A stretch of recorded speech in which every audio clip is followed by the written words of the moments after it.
Ilang akusado po sa Pogo Hub sa Porac ang hinahanap pa at nakaalis na sa bansa? Ah, ang wala lang ho, hindi natin mahanap lang ay yung dalawa at saka si Ginoong Roque.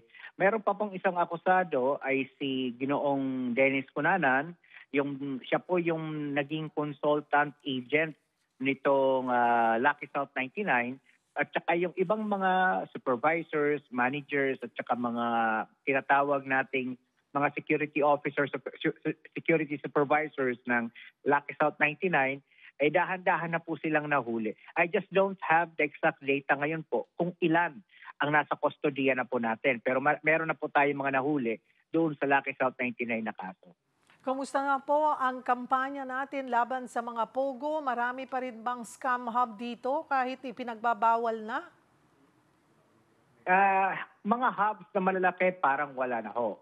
Pero nakikita naman po natin sa mga raids lately, pailan-ilan may mga nakukuha yung NBI, Bureau of Immigration, at maging ang PNP po natin. So may mga ilan ang tawag niya lang po natin diyan remnants or yung mga guerrilla operations. And nano-neutralize naman po sila ng gobyerno.